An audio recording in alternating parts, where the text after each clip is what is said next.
Good evening. I want to welcome everyone here tonight to our next installment of the study of Ezekiel, chapter 21. After a week of not being able to do that because of my computer problems last week, hopefully this will all work out better. And let me turn on a light here real quick.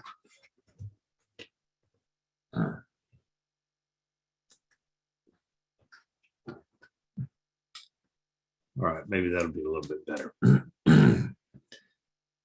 So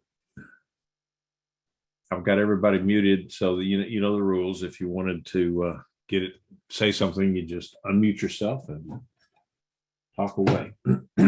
So let's begin with the blessing. Baruch atah Adonai Eloheinu melech haolam asher kiddushanu b'mitzvotav v'tzivanu la'asok b'divrei Torah. So blessed are you, Lord our God, King of the universe, who sanctifies us with his commandments and commands us to engross ourselves in the words of Torah. All right.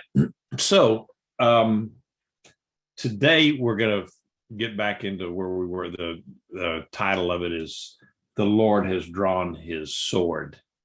And so let's go ahead with I think you can see that, we have our standard little maps and stuff like that. So, okay, the word of Adonai came to me saying, Son of man, set your face toward Teman and proclaim to the south, prophesy against the brushland of the Negev. Now,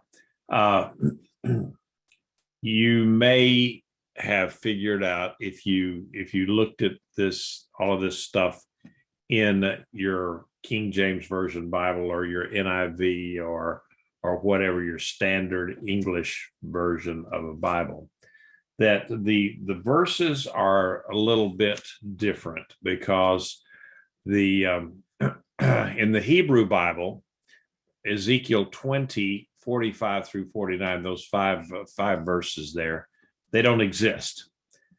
And in the King James and other English texts, there is a chapter 20 and 40, 45 to 49, but they're repeated in chapter 21, 1 to 7, almost word for word. So this basically it's a continuation of that preceding prophecy. And in this chapter, the prophet sets before them in the plainest of language what the foregoing metaphors meant, so that they couldn't complain about his parables. You remember last week we talked, or 2 weeks ago when we met, he was talking about the idea of the people are just going to look at him and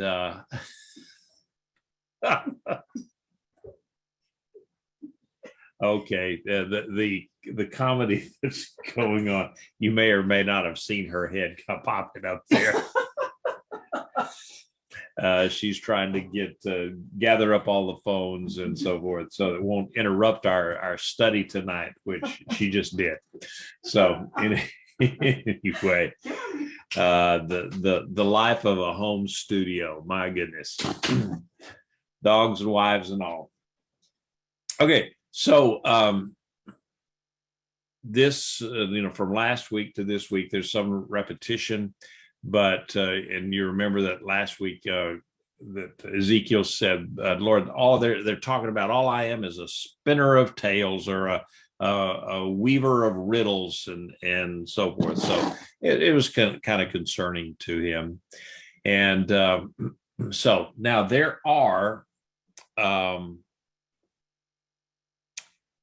in this verse, there's the word teman, and then another word here, darom, in Hebrew, and where they're talking about teman here is this place down here in Edom. But Teman was in the land of Edom. That was Esau's land. That's where he had settled.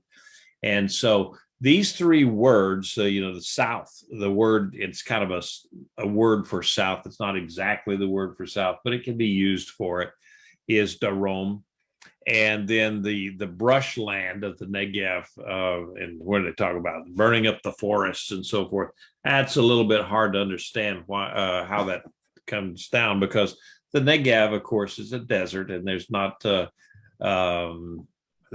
but 3 trees down there, I think, and in all of the desert, actually, there's probably 3 or 4 trees, but not very many.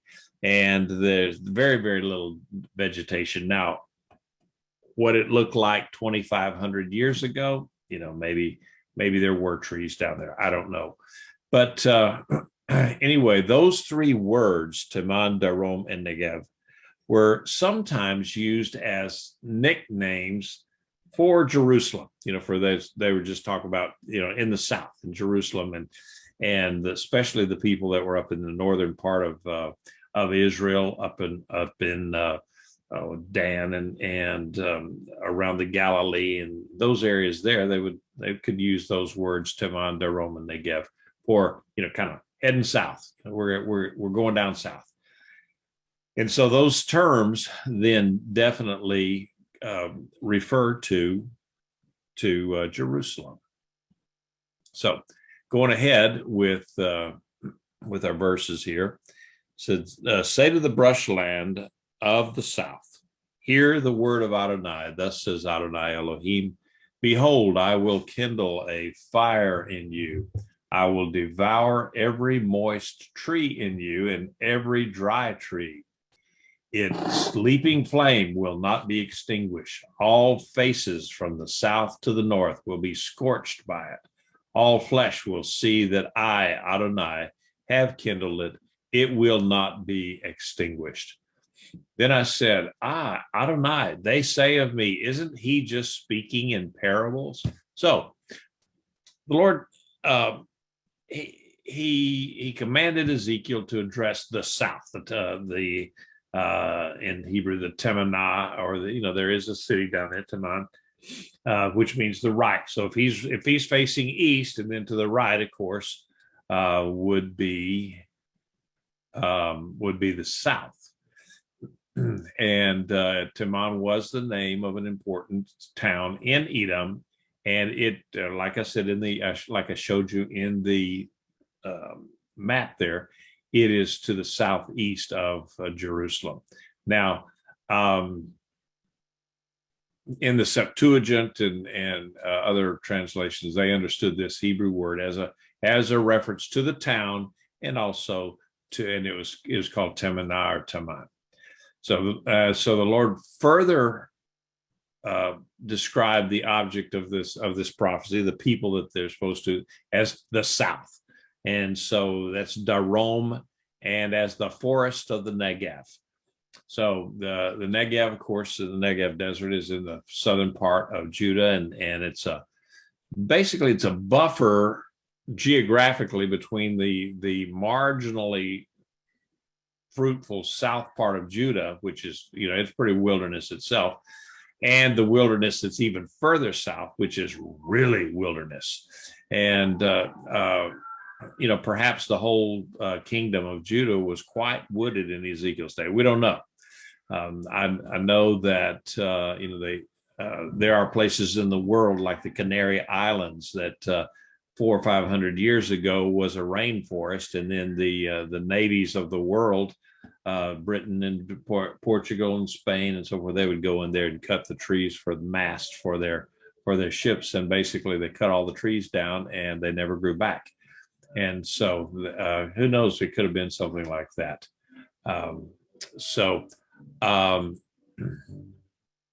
There's another word that possibly mean, when it said forest, it could mean an uncultivated wasteland. I don't know.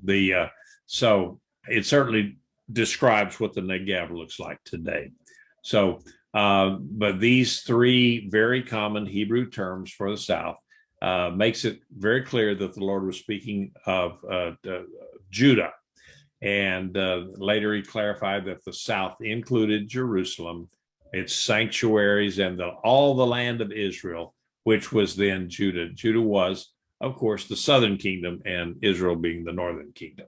So here it becomes very clear that God was using the trees or shrubs of the south to represent Judah's people. And the Lord announced that he was going to judge the people of Judah as when a fire sweeps through a wooded area, and all types of people would suffer: the outwardly righteous, the green tree, where it talks about the green tree, and the outwardly unrighteous, the dry tree, and the judgment would affect the whole land. So the fact that the Babylonians would capture and kill both the righteous and the wicked does not contradict chapter 18, which teaches that every person is responsible for his or her own actions. There's a point the point was that God does not punish people for the sins of others, but for their own sins. And here, the point is that the coming invasion would affect everyone. Everyone would realize that the Lord had brought this terrible judgment on the people of Judah. And so probably the most devastating consequence of all of this stuff by far of this whole thing was the depopulation by exile, where they just pulled everybody out.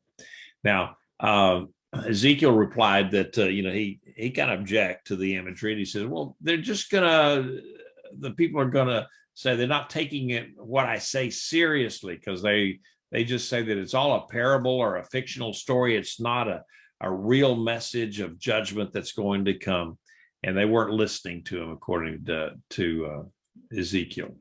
But so the Lord changed things around, and again, in this lesson tonight, it was a little bit difficult to put together, because I'm using the Tree of Life version, which is a direct translation from the Hebrew Bible, and actually I was also referring to the Hebrew Bible, looking up some of the words and so forth that are in there, whereas then all of the English versions of it and all the English commentaries on it are for the English version and not the Hebrew version. So sometimes I'd have to go. There's five verse differential between the two, and so it got a little bit confusing. So if I get a little confused with my explanations tonight, then that's what happened. Okay, so then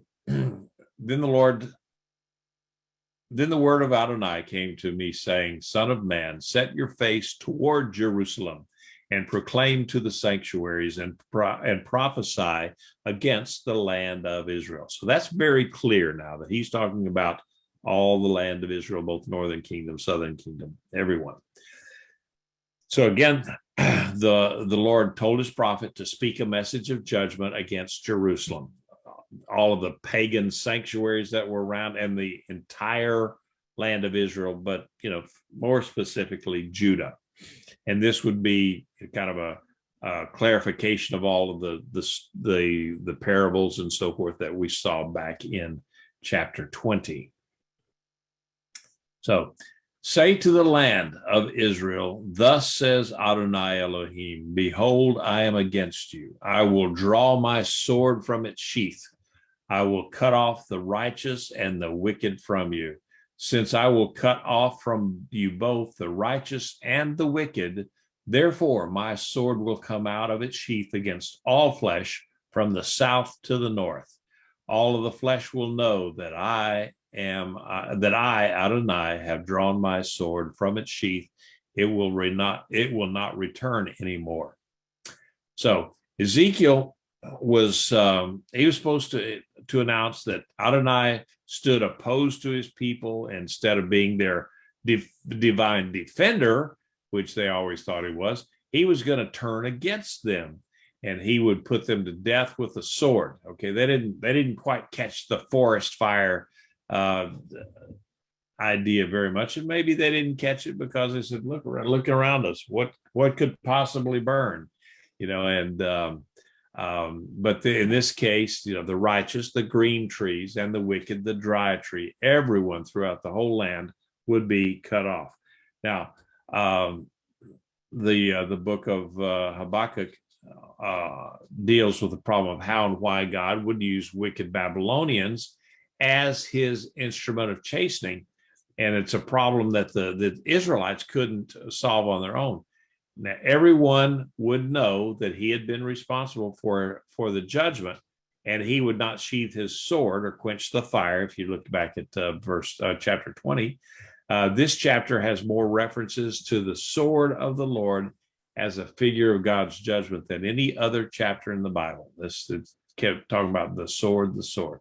So, unfortunately, some of the righteous would suffer along with the wicked, but this is always the case in times of war. We see right now in the Ukraine, and people keep telling, I hear some people say that that Putin was right to go in there and get rid of that corrupt government in Ukraine, and other people said no, that the Ukraine was okay, and that Zelensky had started cleaning things up, and it's just Putin is wanting to restore the Soviet Union to its former glory before he rides off into the sunset. And so I don't know who's right, who's wrong. I know that Putin invaded another country. That's not cool. And but I do know that innocent men, women, and children are dying as a result of that war. And that is always the way it is. When there's a war, there's always collateral damage, and people who are not combatants end up being killed. So in this case, these innocents would, they would die as a consequence of the sins of others rather than being judged for their own sins. But also, there were many righteous people that were caught up in the captivity.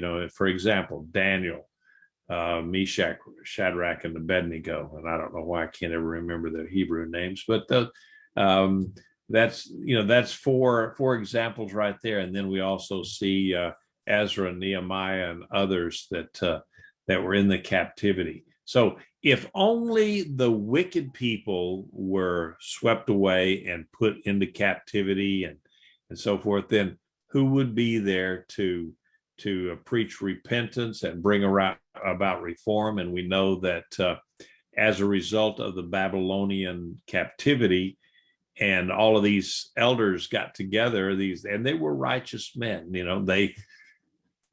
One of them was Daniel, Nehemiah, Ezra, and others that they got together and said, okay, what can we do to preserve Judaism here in captivity? And so they came up with some reforms that once they got back to Israel never again wandered into idolatry, never again. And a part of it was because of the reforms that were initiated by the elders in captivity. So it was a good thing. They had to have righteous people in there to bring about change. And so sometimes we need to think about that why are the righteous being punished? Well, maybe we don't see it right off, but God always has a plan. He's going to preserve a remnant, and he's always got something. He's thinking, further ahead than we are. His ways are not our ways. And so sometimes he has to use righteous people in bad situations to accomplish his purposes. So any comments or questions on that so far?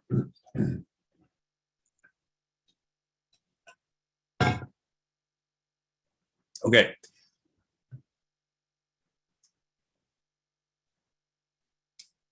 As for you, son of man, groan with breaking of your sides, and with bitterness you will groan before their eyes.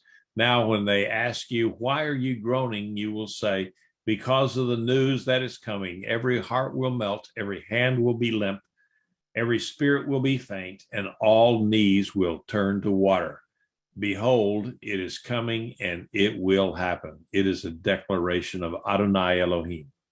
So the Lord told Ezekiel to let the Jewish exiles he lived there in Babylon, the Babylonian area, he told him to let them witness his groaning and grief and heartbreak as he delivered his message.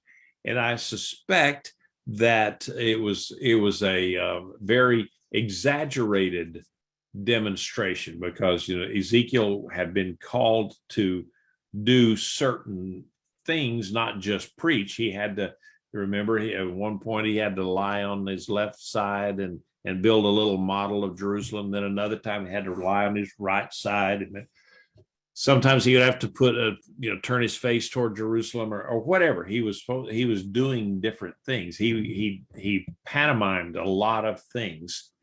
And so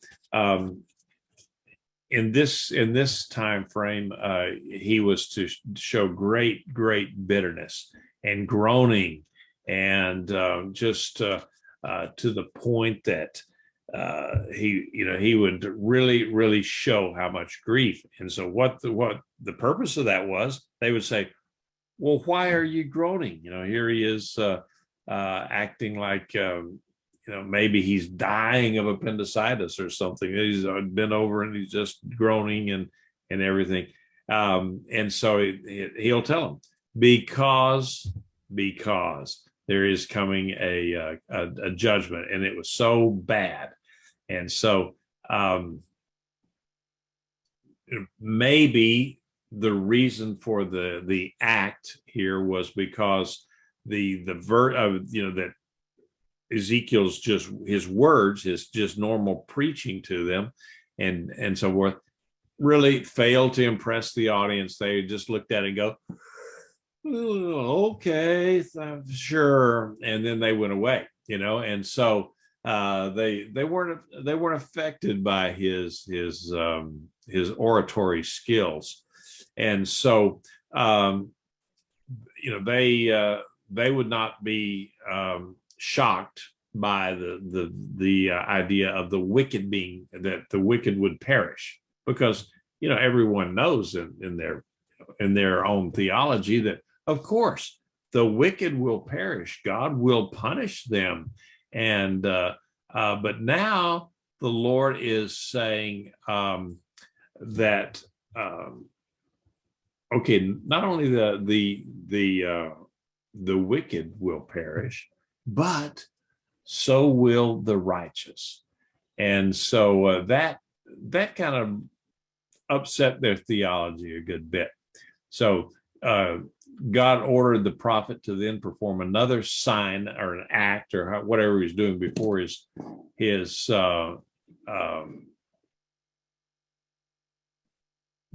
audience, and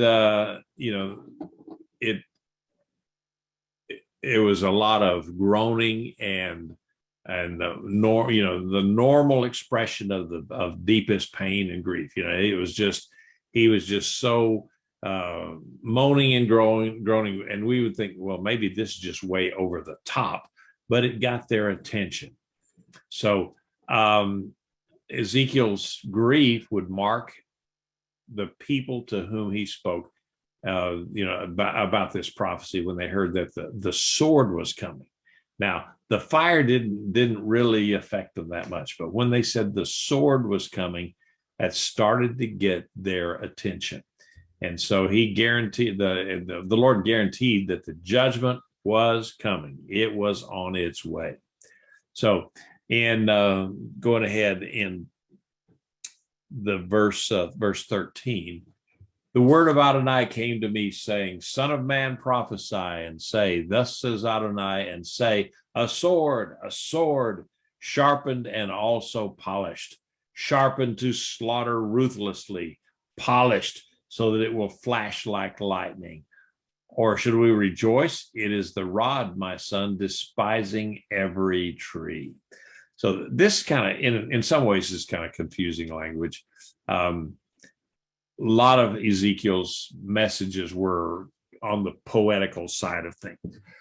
We don't quite see it very well in English, translated from Hebrew to English, but it flows a little bit more poetically when you look at it in Hebrew. And the words, there's a rhythm and a gait to it. So he was to announce that a sword had been sharpened and polished and was now ready to go to work, slaughtering people quickly.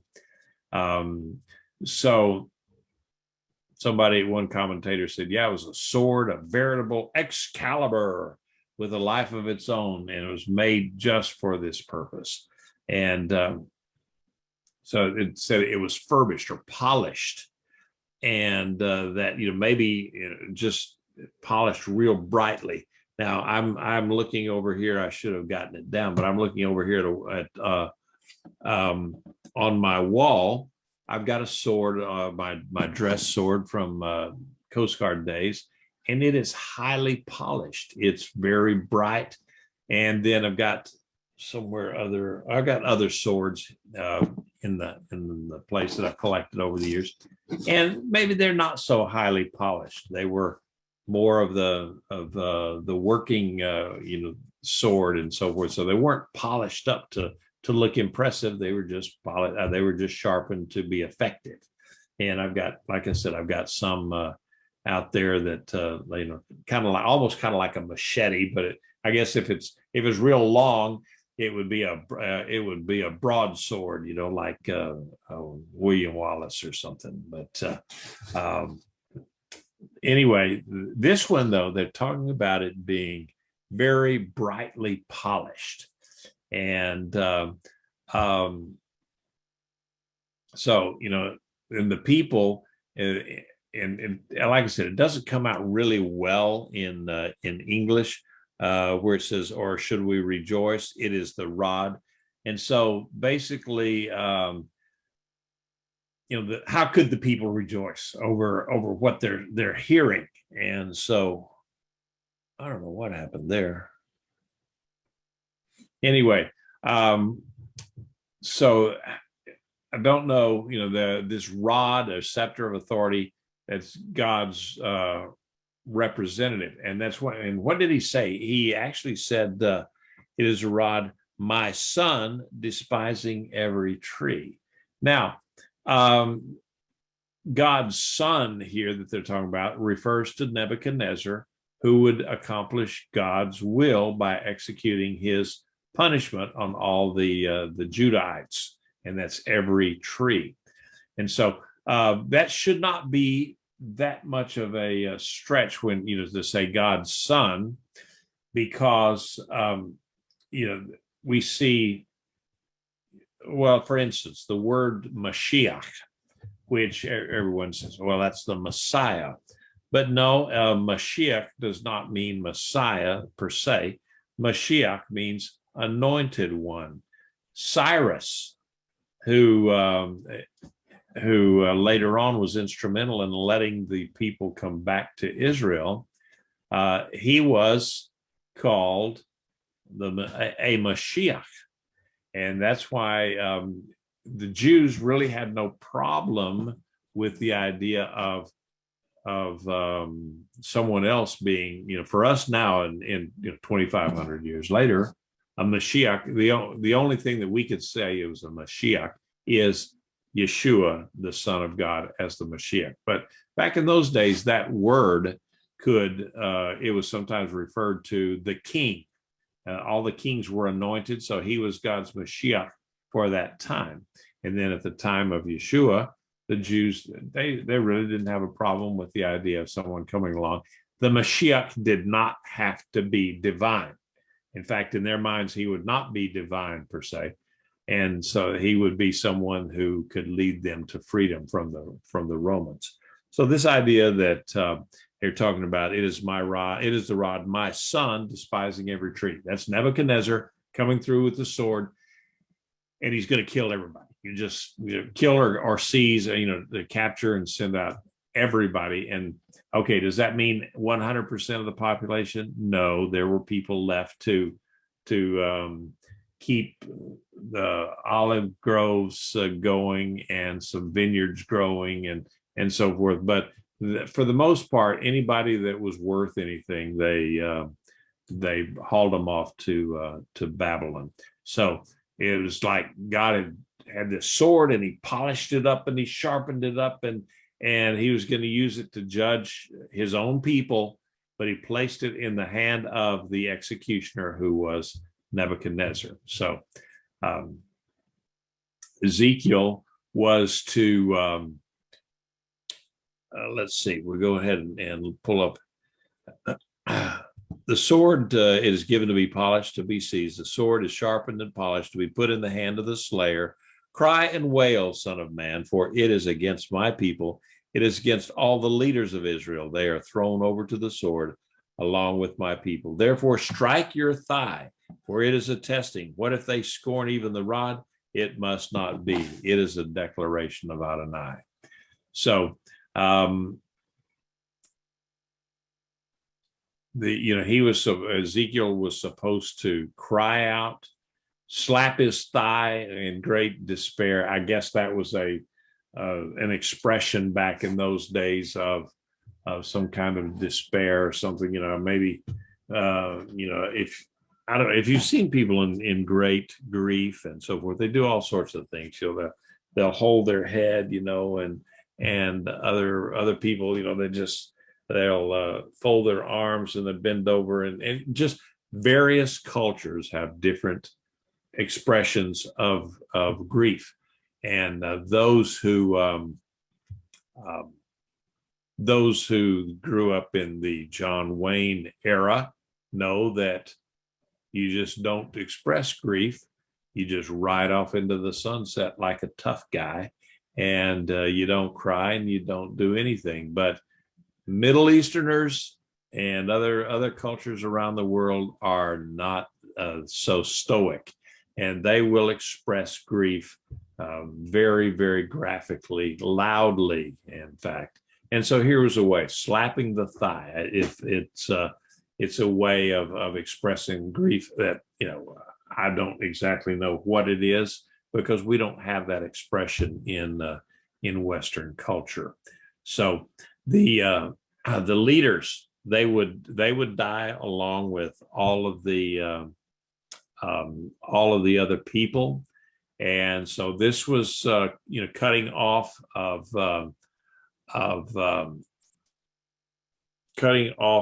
leadership of the Jewish people was another cause of great concern for them, and that this was going to, I think that was even more of a sorrow than just the destruction of the ordinary Israelites, because for them, this idea of the Davidic line and the kingship and the monarchy was very, very important to the people.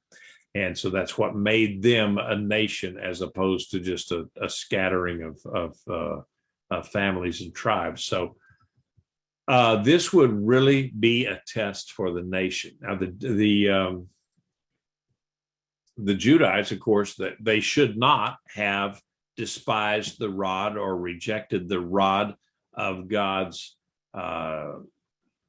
discipline, because basically they had sinned. They were idolaters. They had shed innocent blood among themselves, and later on, the Jews never went back into idolatry, but they were very, very active during the time of Yeshua, and then after the time of Yeshua, especially in civil unrest, civil distress, and civil war against each other. And it's been said that the Jews killed each other. The fratricide among the Jews in Jerusalem killed more people than what the Romans did. The Romans were even shocked at the brutality and the bloodshed of Jew against Jew in Jerusalem. And so the people of Judah should not have been surprised by the idea of the rod. God had sent the Assyrians 100 years before to chastise the northern tribes, and so why should they be surprised at this one?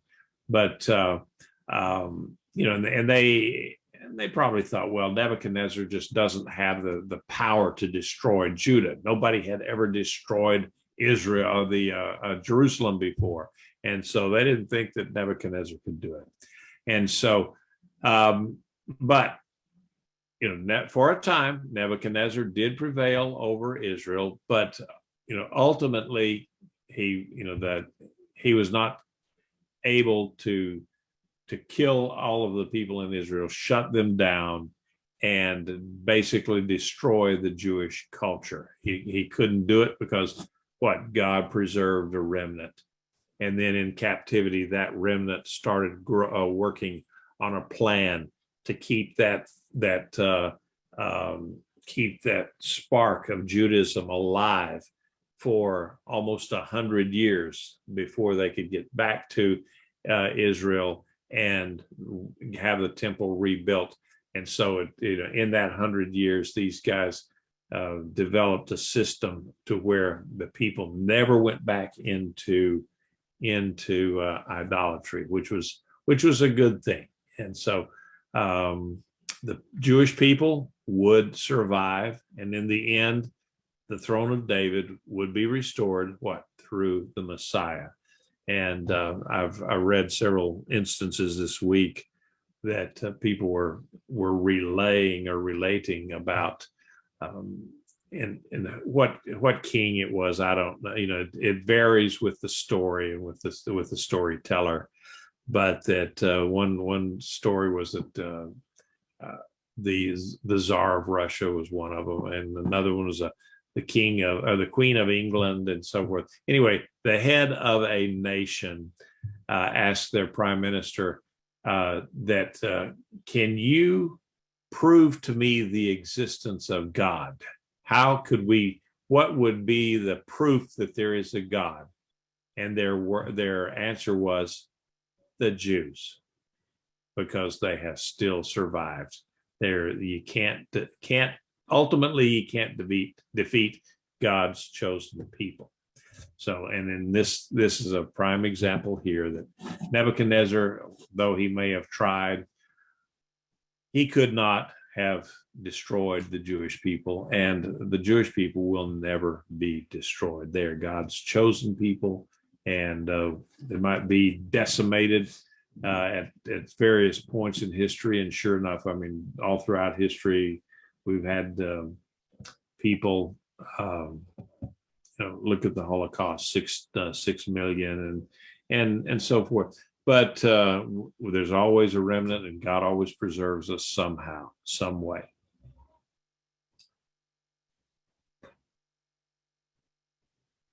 Verse 19. You, son of man, prophesy. Strike your hands together. The sword will strike twice, even 3 times. A sword for the slain, a sword for a great slaughter. It surrounds them, so that their hearts will melt and many will stumble and fall. I have set the point of the sword against all their gates. Alas, it is made for lightning. It is polished for slaughter. Slash to the right, turn to the left. Wherever your blade is meeting, I also will clap my hands together, so I will satisfy my wrath. I, Adonai, have spoken.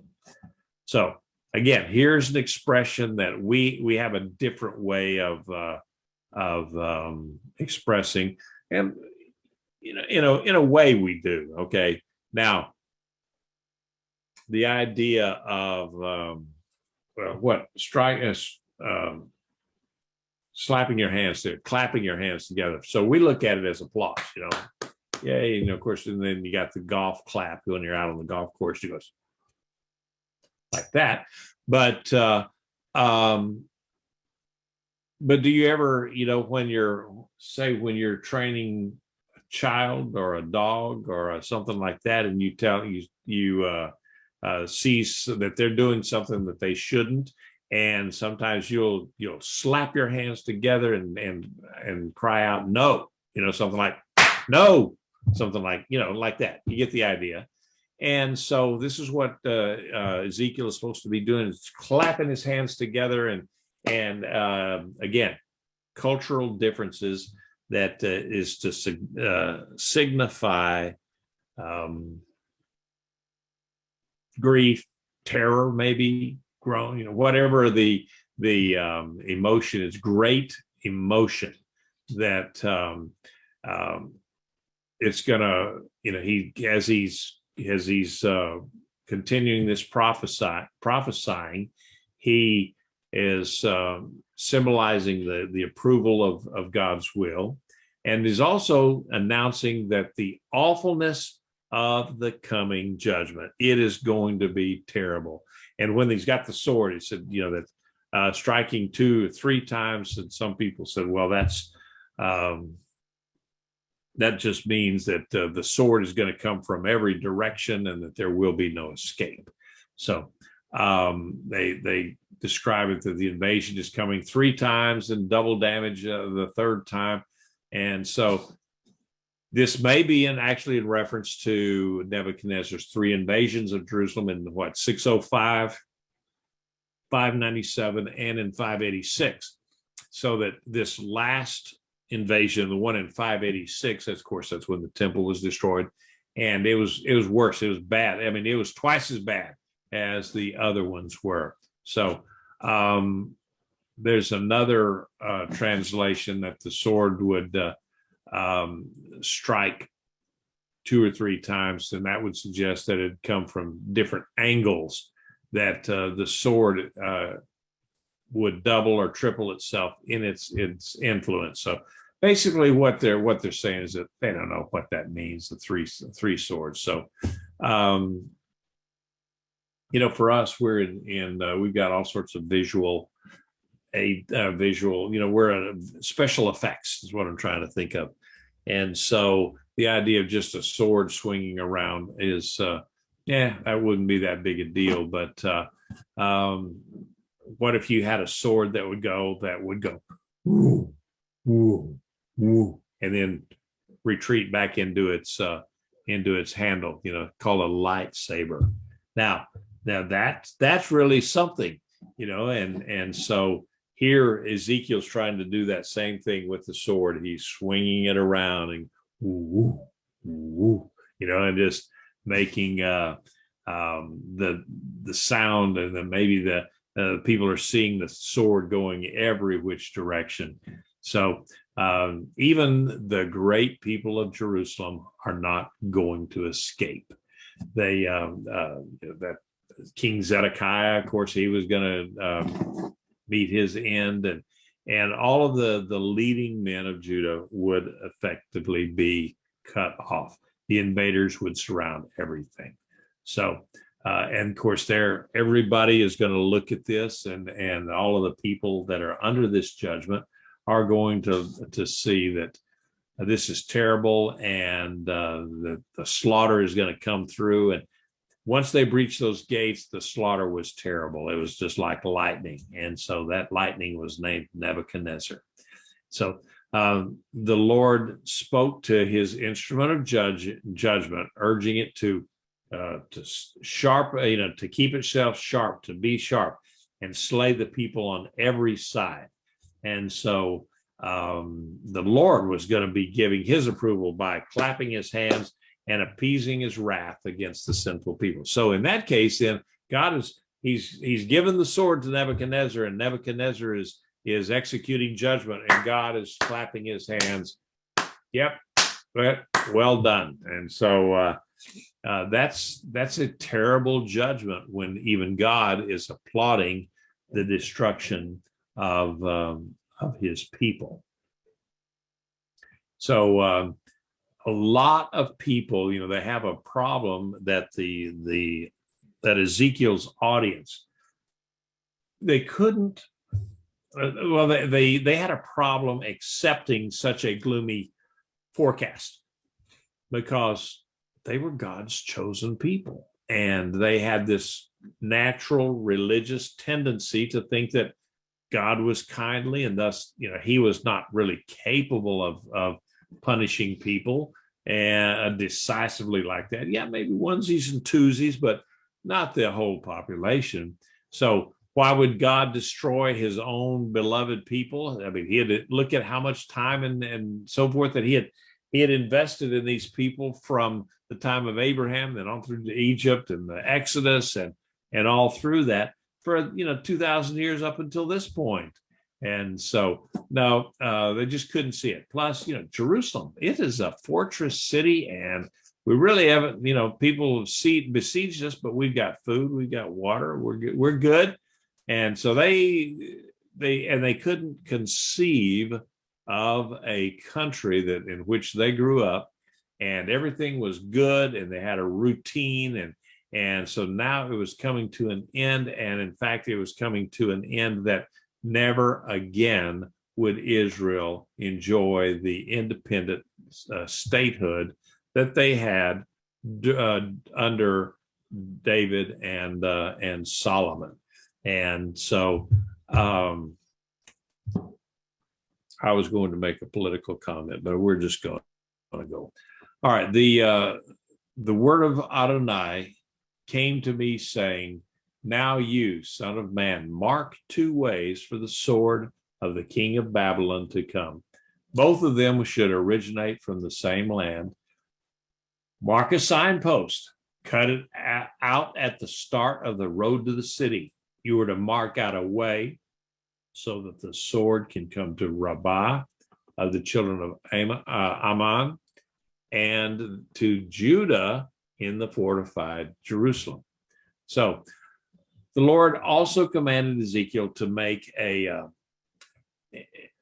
representation. So what did he do? Draw something in the road? Maybe, I don't know how he did that.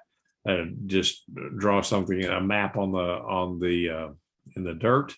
But there are 2 roads coming out of Babylon, and these would be these 2 ways would be where the judgment of God would come. So we don't know if he did it on dirt or on a tablet, but there was really only one route. If you look at over here on the left-hand side, and my cursor is following this, any armies and everything that would come to Jerusalem, they were not going to head out here, right, to, straight shot across here, because that would be several days of blistering heat and no water and mountains and yuck. And so this way they could follow the river, the Euphrates, all the way across, and then get over here and come along this road. And it got to Damascus. Okay, here's Damascus right here on the right-hand side. And from Damascus, it would go down here to Hatzor, which was a very important trade city, and down to Megiddo, and another very important trade city, and then eventually on down to Jerusalem. That would be the route that they would take. Then there was the other route that would leave from Damascus, and it could come down here, Ramoth Gilead, Mahanaim, and then finally to Rabbah. Now, we know that, well, let me see what my next slide here. Both Jerusalem and Rabbah had rebelled against Nebuchadnezzar. Both of them were on his excrement list to take out. Okay, he was going to take care of them in some way or another. But he says, okay, which one? Flip a coin. How do I do this? So he came to this one place. He was supposed to, he came to Damascus. Damascus, he had to figure out which way to go. So the king of Babylon stands at the fork in the road at the start of the 2 roads to seek divination. He shakes the arrows, consults the idols. He looks in the liver. In his right hand is the lot for Jerusalem, to set up battering rams, to open the mouth for slaughter, to lift up the voice with a war cry, to set up battering rams against the gates, to cast up ramps and build a siege wall. It will seem that to them like a false divination. They have sworn solemn oaths, but he will remember their iniquities, so they may be seized. So when the king of Babylon reached the fork in the road, he used pagan methods. What did they do? Shaking arrows or shaking bones, or killing a goat, looking at his liver. And there's actually names for something, and I can't remember the names of all of those different ways of divination. And so, the one of them that put the names on a sword, on an arrow, and stick it in the quiver, and then shake out the quiver, and whichever one fell first, or whichever direction it fell, that would be the one that they would do. And so anyway, there's the other one is that have a seance trying to communicate with the deaf. Okay, they're dead, and that's called necromancy. And then the other one is hepatoscopy. Hepatoscopy. Okay, that's the one for the liver and entrails of a sacrificed animal, and you're looking at that and you go, ooh, gross. All right. I don't know how in the world they figured that out, but they actually had people that made a study of all of that. So, so he would, he's got to try to figure out, okay, which one do I go first? Both of them are going to see the wrath of Nebuchadnezzar, but so which one does he do first?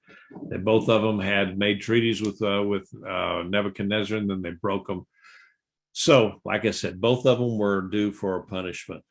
And the leaders of, the lot, for whatever, however he figured out, and of course, I'm sure that the Lord was directing the Ouija board at that point. The lot fell to that he was going to go to Jerusalem. And so these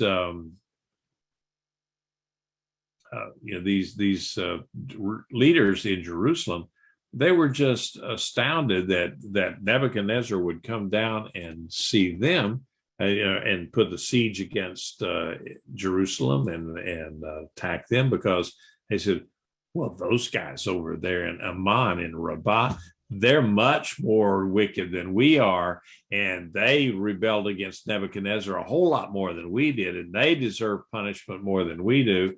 And in fact, we don't deserve punishment whatsoever. But they figured, well, God's going to protect us, and he would not allow Nebuchadnezzar to capture them. So, thus says Adonai Elohim, because you have caused your iniquity to be remembered by exposing your transgressions, so that your sins appear in all your deeds. Because you have come to remembrance, you will be seized with the hand. So you, wicked one, Prince of Israel, the day has come to be slain, the time of final punishment. Boy, that sounds ominous, doesn't it? The Lord would remember the sins of his people, and he would allow them to suffer the conquest, and he would allow their destruction because of the many sins. And of course, these were things that God had told them back in Deuteronomy 28 and 29. If you disobey me, these are the things that are going to come against you. You will, you'll be under the sword, and you'll have famine and all these different judgments if you disobey my word. If you don't follow my precepts and follow Torah, then you will be cursed. You'll be punished. And so, the Zedekiah, the king there, he was the prince of Israel that they were talking about. So, he was going to be just as good as dead when judgment came. And so it didn't really matter who it was or what it was or anything. So they were going to be punished. All right. And going ahead, thus says Adonai Elohim, remove the turban, take off the crown. This will no longer be the same.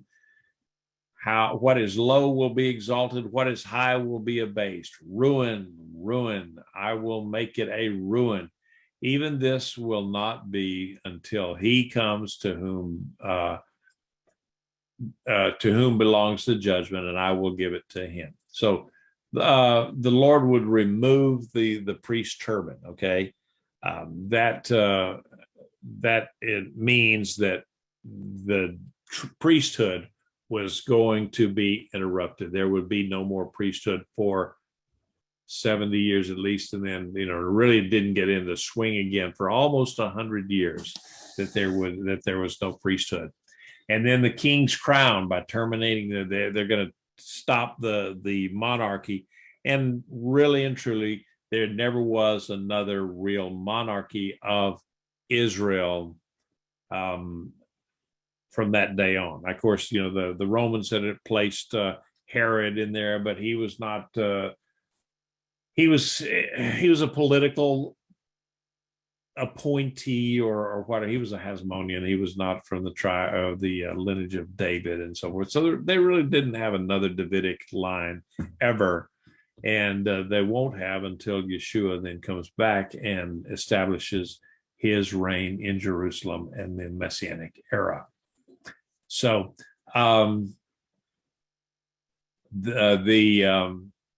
this whole prophecy is just going to be, it's going to be death, destruction, and total ruin. They use the word ruin 3 times. And so that's about the strongest way in the Bible it uses to express, in the worst way, that if you repeat the word 3 times, then that means that's as bad as it gets. So, but that final sentence there is even this will not be until he comes to whom belongs the judgment, and I give it to him.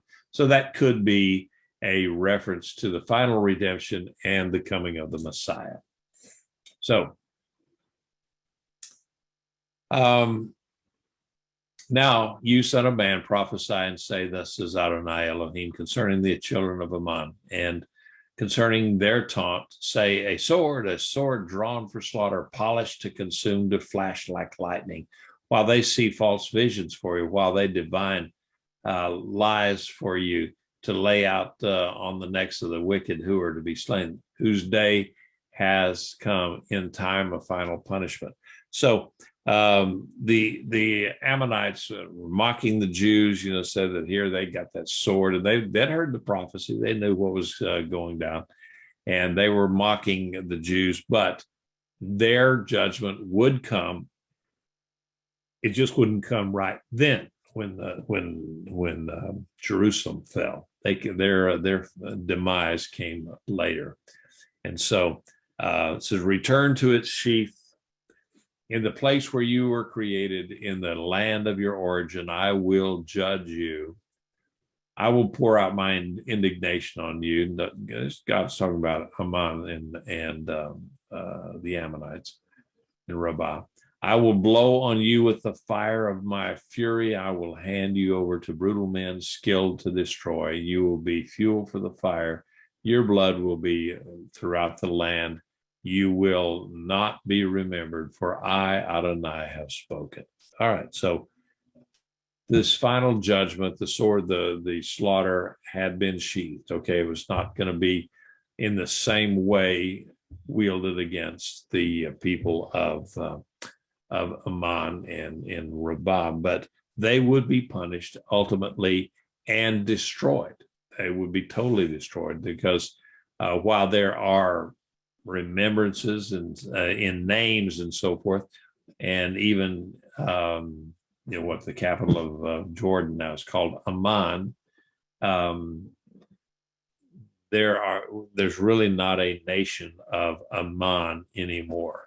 It's Jordan, of course, and so there are no Ammonites. There are Jordanians from the same area, but there are also all sorts of other people groups. But what I'm saying is that nation of Ammon was destroyed. It was all gone. But Israel, even though there was a pause in being a nation, Israel was restored about 70 to 100 years later. That's 70 years they started coming back, and then took them 14 years and so forth to rebuild the temple. But Israel was allowed to come back. And then from that time, about 400, about 500 BCE, until the Roman destruction of Jerusalem in 135 BC, CE, 135 CE, current era. That period of time, a little over 600 years, Israel was sort of, it was a nation, but they were always under the governance of someone else. And so God's word was true. And then, of course, now 2,000 years later, after that, Israel is a nation again, and a very bright nation in a world of darkness. And so God's word is ever true, always true, and He will always preserve a remnant of His people. And so with that, I think we finished chapter 21, and I would like to open it up. Any comments or questions that someone may have. I'm going to close off the YouTube or the Facebook at this point. Tov, all of you that are on Facebook.